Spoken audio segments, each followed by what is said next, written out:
Hello students, कैसे हैं आप। आशा करता हूं कि आप सब अच्छे होंगे और आपकी पढ़ाई भी अच्छी चल रही होगी। आपकी सीए फाउंडेशन की प्रिपरेशन को और बेटर करने के लिए CA foundation paper 3 business maths and logical reasoning की सीरीज में आपका स्वागत है। स्टूडेंट्स, हम लोग इसकी फर्स्ट वीडियो में रेशियो टॉपिक की डिस्कशन कर चुके हैं, जिसमें हमने रेशियो टॉपिक के बेसिक कॉन्सेप्ट और इंपॉर्टेंट फॉर्मूले देखे थे। मैंने आपको बताया था कि जो हमारी वीडियोस होंगी उसमें स्टार्टिंग की जो वीडियो रहेगी हर बार वो कॉन्सेप्ट की वीडियो होगी, और फॉलोअप वीडियोस में हमारे पास क्वेश्चन होंगे, और क्वेश्चन भी हम लोग टाइप वाइज करेंगे कि जो पर्टिकुलर टाइप के क्वेश्चन है वो एक साथ डिस्कस करेंगे, एंड डिफरेंट टाइप के क्वेश्चन अलग अलग वीडियोज़ में हम लोग कवर अप करते रहेंगे। इस वीडियो में हम लोग जो टाइप 1 क्वेश्चन डिस्कस कर रहे हैं रेशियो टॉपिक के, वो वाले क्वेश्चन है जो डायरेक्ट क्वेश्चन है। तो अगर मैं बात करूँ टाइप 1 क्वेश्चन की, तो टाइप 1 में बच्चे हमारे पास कौन से क्वेश्चंस आएंगे? Direct questions. डायरेक्ट क्वेश्चंस का मतलब हो गया कि जो हमारे पास डायरेक्ट कॉन्सेप्ट से इन्वॉल्व है, डायरेक्ट डेफिनेशन से, डायरेक्ट फॉर्मूला बेस्ड क्वेश्चन है, जिसमें आपको फॉर्मूला ऑलरेडी पता है, जिसमें आपको सिर्फ फॉर्मूला याद होना चाहिए और आपको क्वेश्चन अप्लाई करना है, दैट्स इट। इसमें ज़्यादा कॉम्प्लेक्सिटी नहीं होती इन क्वेश्चंस में। और अभी स्टार्टिंग की वीडियोस में हम लोग पहले जो हमारे ICAI का स्टडी मटेरियल की एक्सरसाइजेज हैं उनके सारे क्वेश्चंस को कवर अप करेंगे, देन हम लोग एक्स्ट्रा क्वेश्चंस पर आएंगे। तो टाइप 1 डायरेक्ट क्वेश्चन में आपके ICAI के स्टडी मटेरियल एक्सरसाइज 1A का जो फर्स्ट क्वेश्चन है हम उससे शुरुआत करते हैं। फर्स्ट क्वेश्चन में बोला है कि द इनवर्स रेशियो ऑफ 11:15। तो बहुत ही बेसिक, बहुत ही डायरेक्ट क्वेश्चन है। हमने पढ़ा था कि अगर कोई हमारे पास रेशियो A रेशियो B है तो उसका इन्वर्स रेशियो का मतलब उसका रेसिप्रोकल कर देना। तो अगर 11:15 है हमारे पास, तो इसके इन्वर्स रेशियो का मतलब आपको इसका रेसिप्रोकल कर देना है। तो जो हमारा पहले एंटीसीडेंट था 11, अब वो कॉन्जिक्वेंट बन जाएगा, और जो पहले कॉन्जिक्वेंट था 15, अब वो एंटीसीडेंट बन जाएगा। तो न्यूमरेटर और डिनोमिनेटर को हमने चेंज कर दिया, तो हमारा इन्वर्स रेशियो आ गया। बहुत ही डायरेक्ट क्वेश्चन है, तो इसका आंसर आ गया हमारे पास option A. Let's move on to next question. Next question है कि the ratio of two quantities is 3:4। अगर उसमें एंटीसीडेंट 15 है तो कॉन्जिक्वेंट क्या होगा? तो भाई रेशियो हमारे पास रहना चाहिए 3:4। अब जो हमारा एंटीसीडेंट है वो 3 से हो गया है 15। आपको बेटा रेशियो की बेसिक प्रॉपर्टी हमेशा याद रहनी चाहिए कि रेशियो में जब भी कोई चीज़ अगर किसी का गुणा होती है या फिर जितने टाइम्स होती है तो वो एंटीसीडेंट एंड कॉन्जुगेंट के लिए सेम ही रहता है।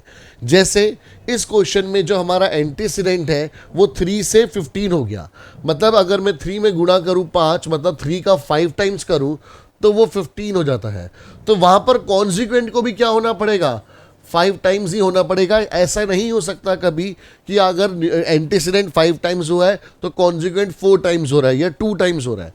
जो भी एंटीसीडेंट और कॉन्जुगेंट में अगर कुछ मल्टीप्लाई होगा तो वो हमेशा सेम नंबर ही होगा।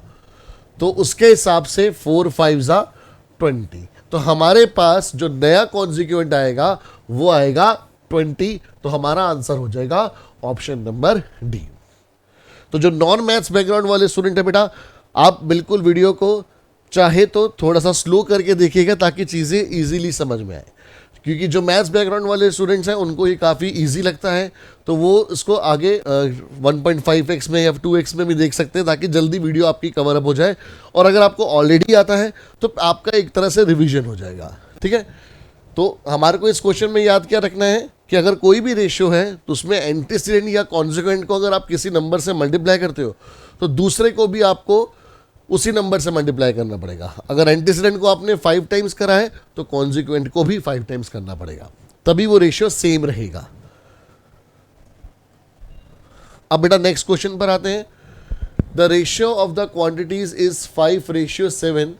If the consequent of its inverse ratio is 5, the antecedent is. Ratio आपको क्या दे रखा है? 5:7।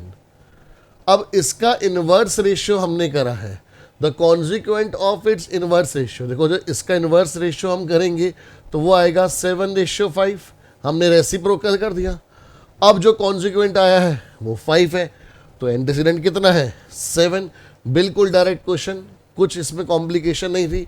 बस थोड़ा सा ज़्यादा घुमा दिया क्वेश्चन को कि इनवर्स रेशियो की बात भी बोल दी और कॉन्जुगेंट की बात भी बोल दी। तो कंफ्यूज नहीं होना, अपना बेसिक कॉन्सेप्ट याद रखना है। क्वेश्चन में आपको गिवन रेशियो था, आपने उसका इनवर्स निकाला, तो आपको बताना है कि कॉन्सिक्वेंट और एंटीसीडेंट क्या होगा। नेक्स्ट क्वेश्चन में बेटा है the ratio compounded of 2:3, 9:4 and 5:6 and 8:10। 2:3, फिर है 9:4, फिर है 5:6 और फिर है 8:10। तो अगर आपको याद हो बेटा, बेसिक वीडियो में हमने पढ़ा था कि कंपाउंडेड रेशियो क्या होता है। अगर आप लोगों ने इस चैप्टर की बेसिक कॉन्सेप्ट की वीडियो नहीं देखी है तो बेटा पहले चैनल पे जाकर वीडियोस में आपको सीए फाउंडेशन की प्लेलिस्ट मिल जाएगी। उसमें अभी सिर्फ एक ही वीडियो डली है, धीरे धीरे और वीडियोस आएंगी उस पर, तो आप उस वीडियो को एक बार देखकर बेसिक कॉन्सेप्ट अपने अच्छे कर लो, ताकि ये डायरेक्ट क्वेश्चन आपसे बहुत जल्दी और बहुत ईजिली सॉल्व हो जाए। तो कंपाउंडेड रेशियो में बेटा हमने पढ़ा था कि अगर अलग अलग डिफरेंट रेशियोज हैं, जैसे यहाँ पे 4 गिवन रेशियो हैं, उनका हमारे को कंपाउंडेड रेशियो निकालना है, तो आप क्या करेंगे, सबके न्यूमरेटर्स को आपस में मल्टीप्लाई कर देंगे, मतलब सबके एंटीसीडेंट को मल्टीप्लाई कर दिया, फिर उसका रेशियो सबके जो डिनोमिनेटर है, जो कॉन्सिक्वेंट है, उनको मल्टीप्लाई करके जो आएगा। तो कंपाउंडेड रेशियो में हम क्या करते हैं, सारे एंटीसीडेंट्स आपस में मल्टीप्लाई कर देते हैं और उसका रेशियो निकाल लेते हैं, उसका डिवीजन निकाल लेते हैं सारे कॉन्सिक्वेंट्स को मल्टीप्लाई करके। अब आपको बेसिक कैलकुलेशन करनी है तो बड़े ध्यान से समझना बच्चे। देखो हमारे पास आ जाएगा 4 1 4 2 देन 2 1 2 3 ये वाला 3 और ये वाला 3 मल्टीप्लाई होकर 9 बनेंगे, तो वो इस 9 से कैंसिल आउट हो जाएंगे। फिर 2 1 2 5 और ये 5 से 5 भी कैंसिल आउट हो गया। तो दैट मीन्स हमारे पास सारी टर्म्स आपस में कैंसिल आउट होगी, तो रेशियो जो बचेगा वो बचेगा 1:1। तो हमारे पास आंसर आ गया E। पूरा मल्टीप्लाई करके डिवाइड करने की जरूरत नहीं है। हाँ, आपके पास कैलकुलेटर है, आप अलाउड है कैलकुलेटर, तो आप फटाफट उससे भी कर सकते हैं डायरेक्ट मल्टीप्लाई करके, बट जैसे आपको इजी लगे आप उस दोनों तरीके से कर सकते हैं।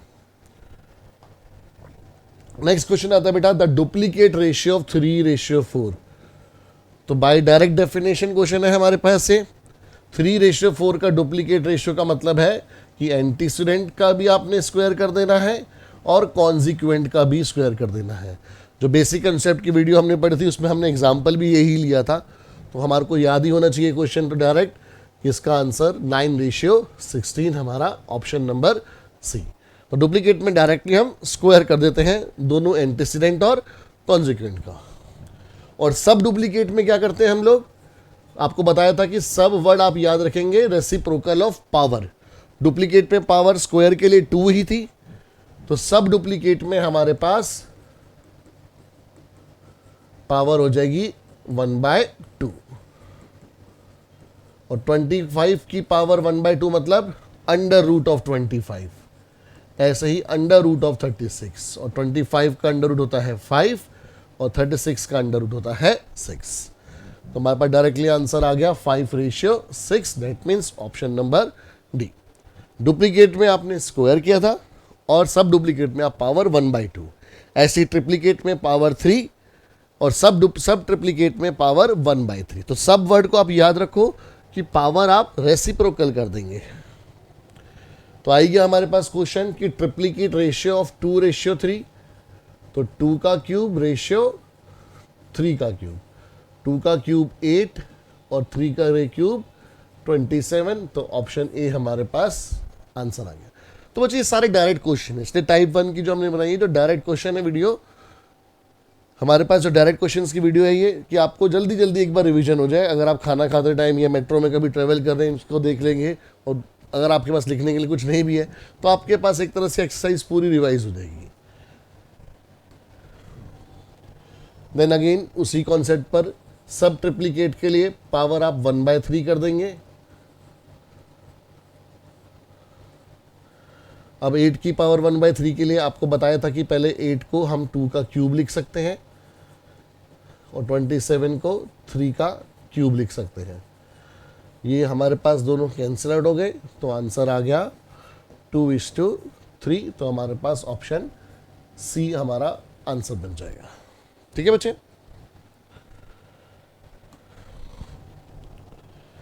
अब हमारे पास यहाँ पे सिंपल क्वेश्चन तो है बट थोड़ा सा ध्यान से पढ़ना है। अब आपको कंपाउंडेड रेशियो निकालना है। कंपाउंडेड रेशियो भी हमने क्वेश्चन करा है कि सारे न्यूमरेटर आपस में मल्टीप्लाई कर देंगे, सारे डिनोमिनेटर आपस में मल्टीप्लाई कर देंगे और फिर जो रेशियो आएगा उसको हम बोलते हैं कंपाउंडेड रेशियो। अब यहाँ पर क्या करना है, ध्यान से समझो। रेशियो कंपाउंडेड किसका, एक तो 4:9 का, ठीक है जी, और डुप्लीकेट रेशियो ऑफ 3:4 कि 3 और 4 का जो डुप्लीकेट रेशियो आएगा, तो 3 का डुप्लीकेट रेशियो हो गया 3 का स्क्वायर और 4 का हो गया हमारे पास 4 स्क्वायर। तो यानी कि जो मुझे अब डुप्लीकेट रेशियो निकालना है वो कंपाउंडेड रेशियो निकालना है, वो किसका निकालना है, 4:9 और 9:16 का। तो हमने मल्टीप्लाई करा न्यूमरेटर्स को, 4 × 19 अपॉन 9 × 16, 9 से 9 कैंसिल आउट, 4 1 ज़ा 4 4 ज़ा, तो 1:4, यानी ऑप्शन ए आंसर आ गया। तो क्वेश्चन को ध्यान से पढ़ना है और जैसा क्वेश्चन में बोला है वैसा आपको करना है। मूव ऑन करते हैं बेटा नेक्स्ट क्वेश्चन पर। अब यहां पर ध्यान से समझना बेटा कि रेशियो कंपाउंडेड किस किस का बोला है। एक तो बोला है 4:9 का जो डायरेक्ट है, उसके बाद बोला है डुप्लीकेट रेशियो ऑफ 3:4। तो जो 3:4 है उसका आपको पहले डुप्लीकेट रेशियो निकालना है, मतलब 3 का स्क्वायर रेशियो 4 का स्क्वायर, और ये आपके पास आ जाएगा 9:16। और भी है किसका आपको निकालना है, triplicate ratio of 2:3। Triplicate ratio निकालना है अब किसका, आपको 2:3 का। तो 2 का क्यूब ट्रिप्लीकेट के लिए और 3 का क्यूब, तो यानी जो थर्ड हमारे पास रेशियो है जो कंपाउंडेड रेशियो के लिए कंसीडर करना है वो बन जाएगा 8:27। और फोर्थ आपको क्वेश्चन में बोला है 9:7। इसको कुछ बच्चे गलती कर जाते हैं पढ़ने की कि वो ट्रिप्लीकेट रेशियो ऑफ 2:3 एंड 9:7, मतलब 9:7 का भी ट्रिप्लीकेट करना है। अगर 9:7 का भी ट्रिप्लीकेट करना होता तो हमारे पास यहाँ पर कॉमा लगा होता, एंड नहीं आता। ठीक है, तो इस बात का थोड़ा सा ध्यान रखना है।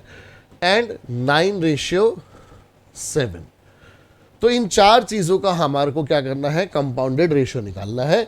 4:9 ये हमारे को क्वेश्चन में डायरेक्ट दे रखा था 4:9। फिर डुप्लीकेट रेशियो बोला था 3:4 का, ट्रिप्लीकेट रेशियो बोला था 2:3 का, और जो 9:7 था वो डायरेक्ट था। ठीक है, अब इन सब का हमारे को कंपाउंडेड रेशियो निकालना है, तो सबके हम लोग न्यूमरेटर को मल्टीप्लाई कर देते हैं। आप कैलकुलेटर से भी जल्दी से भी कर सकते हैं, और हम लोग डिनोमिनेटर्स मल्टीप्लाई कर देते हैं। ठीक है, तो एक 9 से 9 कैंसिल आउट, 9 1 ज़ा 9 3 ज़ा, 4 1 ज़ा 4 4 ज़ा, 4 1 ज़ा 4 2 ज़ा। तो हमारे पास न्यूमरेटर में सिर्फ एक 2 बचा और डिनोमिनेटर में ये 3 और 7 मिलके मल्टीप्लाई हो गए 21। तो हमारा आंसर है 2:21, यानी option number C. Clear students, आपको बस क्वेश्चन को ध्यान से पढ़ना है और समझने की किसके लिए क्या करना है, दैट्स इट।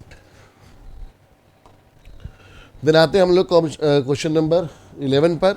ये भी डायरेक्ट क्वेश्चन है, बट वही है कि ध्यान से पढ़ना है कि किसका कंपाउंडेड रेशियो किस टर्म्स में निकालना है, क्या डुप्लीकेट करके निकालना है या डायरेक्ट निकालना है या सब डुप्लीकेट करना है। तो क्वेश्चन को ध्यान से पढ़ेंगे। The ratio compounded of duplicate ratio 4:5। ठीक है, हमारे को बोला है कि भाई 4:5 का पहले आपको डुप्लीकेट रेशियो निकालना है। तो इसका मतलब हमारे को 4 का स्क्वायर रेशियो 5 का स्क्वायर निकालना है, जो कि हमारे पास कितना आ जाएगा 16:25।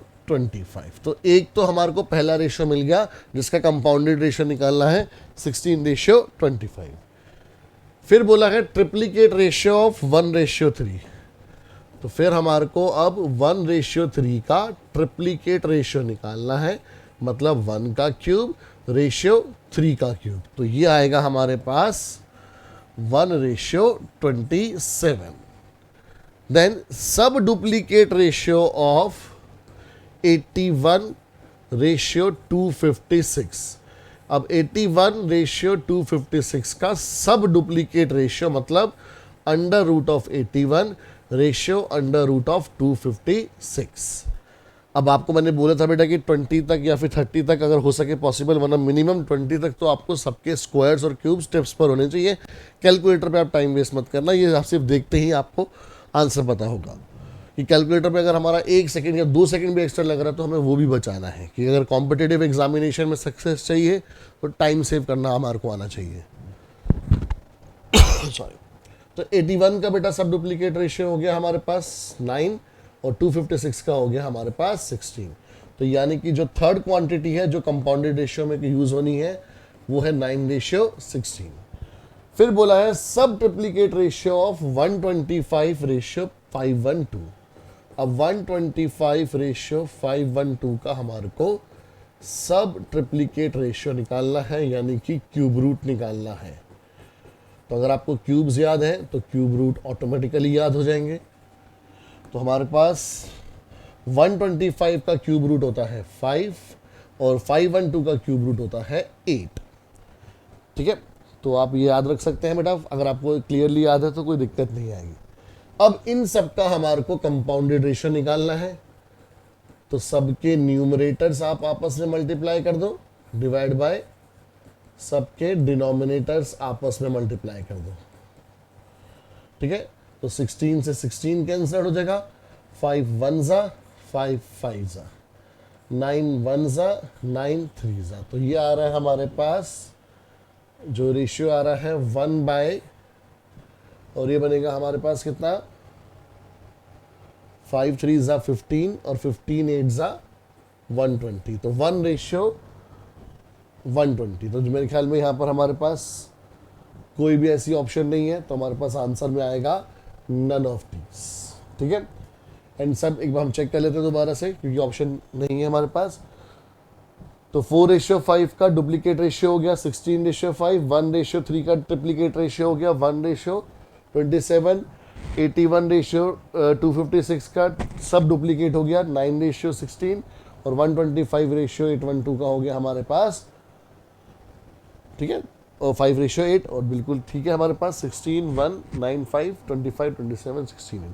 तो इसका आंसर 1/120 है जो कि किसी भी ऑप्शन में नहीं है। So this is our correct answer. ठीक है, आप इसको एक बार नोट कर लीजिए, फिर हम नेक्स्ट क्वेश्चन पर आते हैं।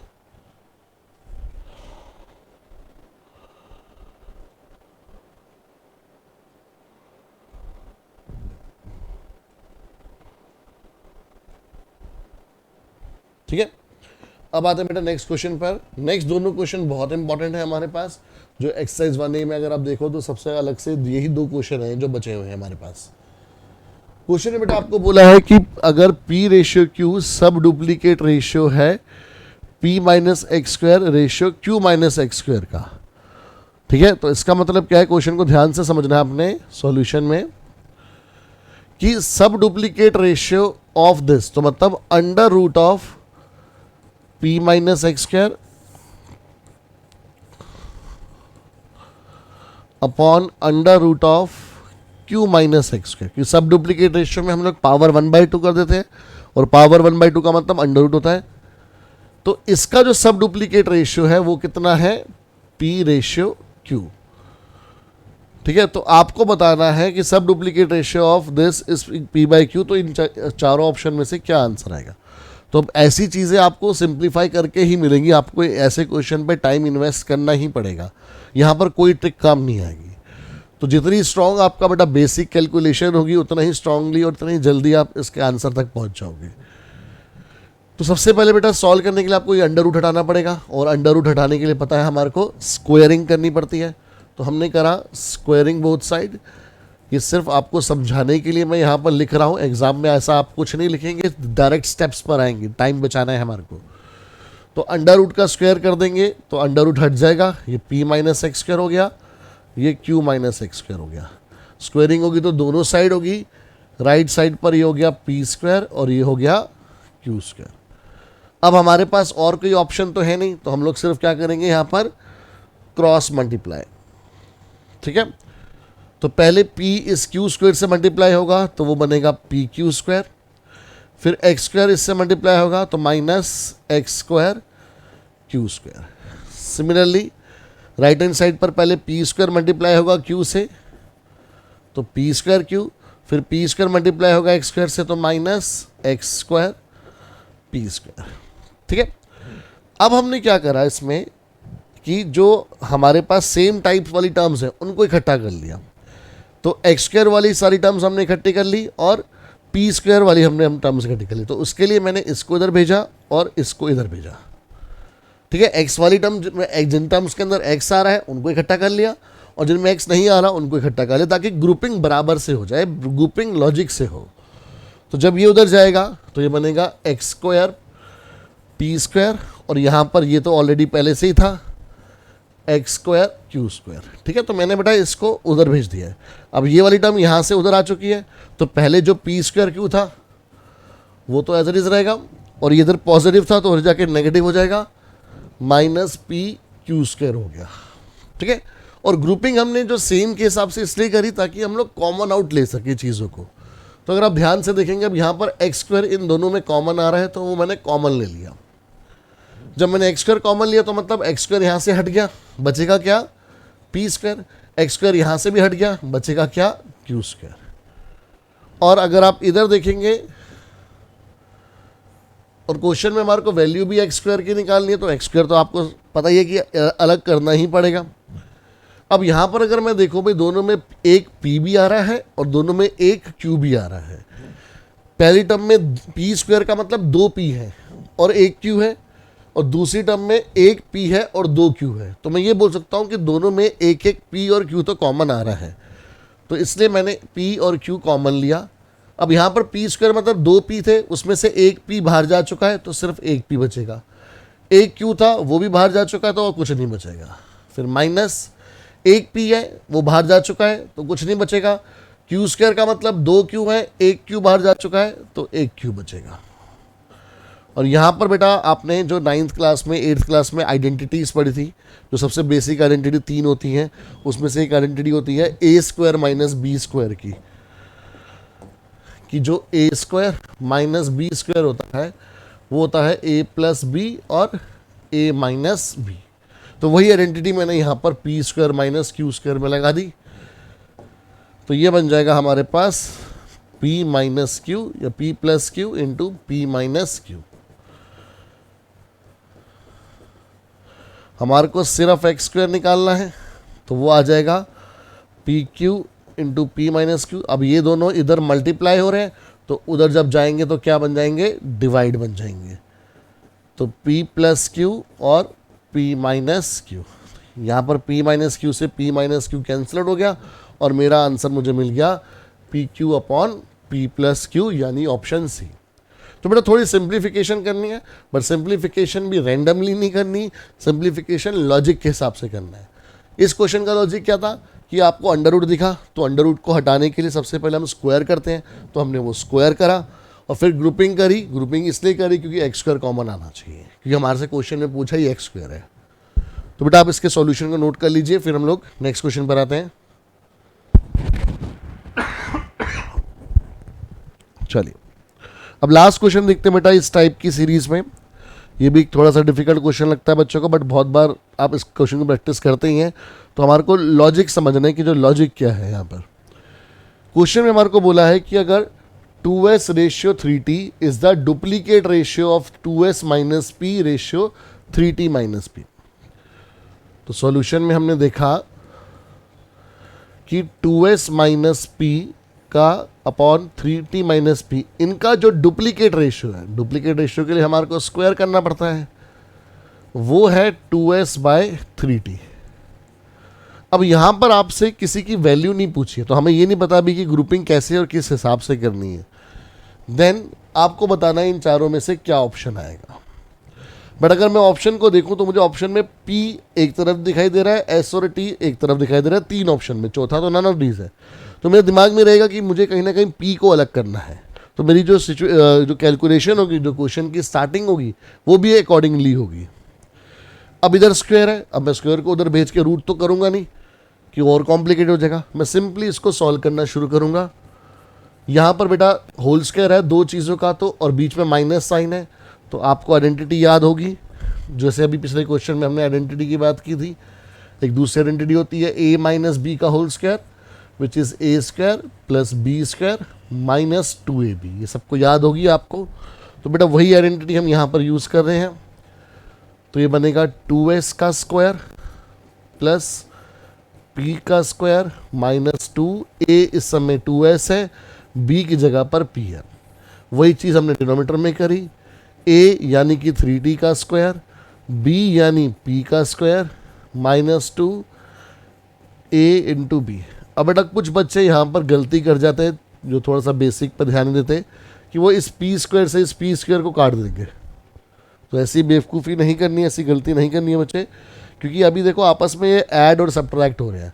अगर सारे आपस में मल्टीप्लाई हो रहे होते फिर आप कट कर सकते थे, बट अभी आपस में ये ऐड और सब्ट्रैक्ट हो रहे हैं, तो ये काम हमारे को नहीं करना है। तो ये बन गया बच्चे हमारे पास 2s का होल स्क्वायर, मतलब आपको 2 का भी स्क्वायर करना है और s का भी स्क्वायर करना है। तो ये आ गया 4s square plus p square minus 4sp upon 9t square plus p square minus 6tp। बच्चे मैं बीच बीच में कुछ बहुत ही बेसिक बातें, कॉमन जो अंडरस्टूड वाली बातें होती हैं वो भी बोलूँगा, बिकॉज हमारे बीच में जो नॉन मैथ्स वाले बैकग्राउंड वाले स्टूडेंट है वो भी हैं, तो ताकि उनको लिए दिक्कत ना आए। जिनका मैथ्स बैकग्राउंड है उनको काफ़ी चीज़ें बहुत इजीली पता होंगी, बट हमारी प्रायोरिटी ये है कि जिन बच्चों का मैथ्स बैकग्राउंड नहीं है 11th-12th में, उनको कोई दिक्कत ना है। ठीक है, अब यहाँ पर क्या करेंगे, अगेन वही जो हमने पिछले क्वेश्चन में किया था, क्रॉस मल्टीप्लाई। तो जब मैंने क्रॉस मल्टीप्लाई करा तो ये बनेगा 12s स्क्वायर टी, कि पहले 4s स्क्वायर मल्टीप्लाई हुआ 3t से, फिर p स्क्वायर जब मल्टीप्लाई होगा 3t से तो 3p स्क्वायर टी, फिर माइनस 12spt, ये इक्वल आएगा। अब यहाँ पर हम लोग क्रॉस मल्टीप्लाई करेंगे तो 9t स्क्वायर मल्टीप्लाई होगा 2s से, तो 18st square plus 2sp square minus 12spt, या STP बोल दो, एक ही बात है। तो अगर आप बेटा आप दोनों चीज़ों को ध्यान से देखेंगे तो ये माइनस 12spt और माइनस 12spt कैंसल हो जाएगा, बिकॉज दोनों ही इक्वेशन के अपोजिट साइड पर है, बट दोनों का साइन डिफरेंट है। दोनों ही इक्वेशन के अपोजिट साइड पर है बट साइन दोनों का सेम है, तो इसलिए वो कैंसिल आउट हो जाएगा, क्योंकि अगर आप उसको उधर भेजेंगे तो वो प्लस होगा और वो आपस में कैंसिल आउट हो जाएगा। अब जो मेरे पास बच गया है उसको देखते हैं। मेरे पास बच गया है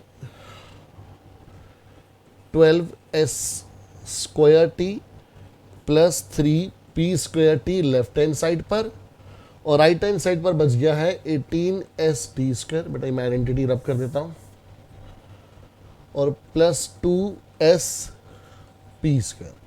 ठीक है, आगे क्या करना है, तो क्वेश्चन आपको गाइड करेगा। सॉरी स्टूडेंट्स, हमने देखा था अभी क्वेश्चन में p वाली टर्म्स को अकेला करना है, बिकॉज p हमारे को हर बार अकेला दिखाई दे रहा है। तो ये वाली टर्म और इसको हमने लेफ्ट हैंड साइड पर रखा, तो इसको हमने उधर भेज दिया। ठीक है, तो बच्चे ये 3p स्क्वायर टी तो यहीं था, ये 2sp स्क्वायर उधर भेजा। ये हमने किस हिसाब से भेजा बेटा, क्वेश्चन में हर क्वेश्चन का लॉजिक क्लियर होना चाहिए। हमने इसलिए भेजा ताकि p सारे एक तरफ हो जाए, और p सारे एक तरफ क्यों करने हैं, बिकॉज p ऑप्शंस में अकेला दिखाई दे रहा है, तो इसलिए हमने उसको अलग कर दिया। और ये 18sd स्क्वायर जो था वो एज इट इज था, और ये इधर वाला प्लस वाला उधर जाके माइनस होगा, तो 12s स्क्वायर टी।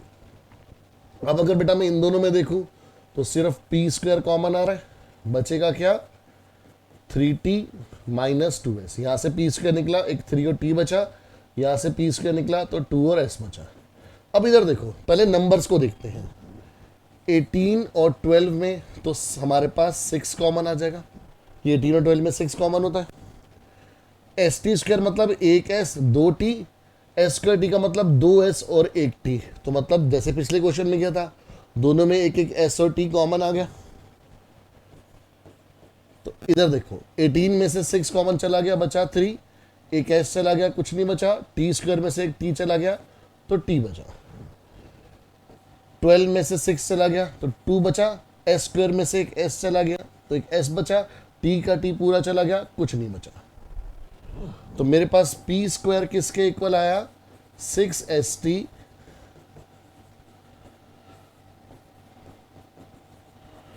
ये दोनों सेम चीज है, डिवाइड और ये कैंसिलेट है, तो p square equal to 6st मुझे मेरा आंसर मिल गया। तो आई होप बच्चे इस क्वेश्चन में किसी को दिक्कत नहीं आई। और सबसे इंपॉर्टेंट चीज जो हमने सीखी कि हमें क्वेश्चन के हिसाब से आगे बढ़ना है, रैंडमली आगे नहीं बढ़ना कि किसी को भी किसी भी तरह से हमने पेयर अप कर दिया। ठीक है, तो ये बच्चे हमारे पास सभी टाइप 1 क्वेश्चंस हो गए हैं। नेक्स्ट वीडियो में हम लोग टाइप 2 क्वेश्चन लेकर आएंगे, जहां पर हम लोग होमोजीनियस का कॉन्सेप्ट सीखेंगे कि होमोजीनियस रेशियो में होमोजीनियस क्या होता है। ये टर्म आपने शायद कभी सुनी नहीं होगी कि रेशियो के अंदर होमोजीनियस क्या होता है, बट ये बहुत सिंपल सी ट्रिक है, आप उसको ऑलरेडी यूज करते होंगे बट इस नाम से यूज नहीं करते होंगे।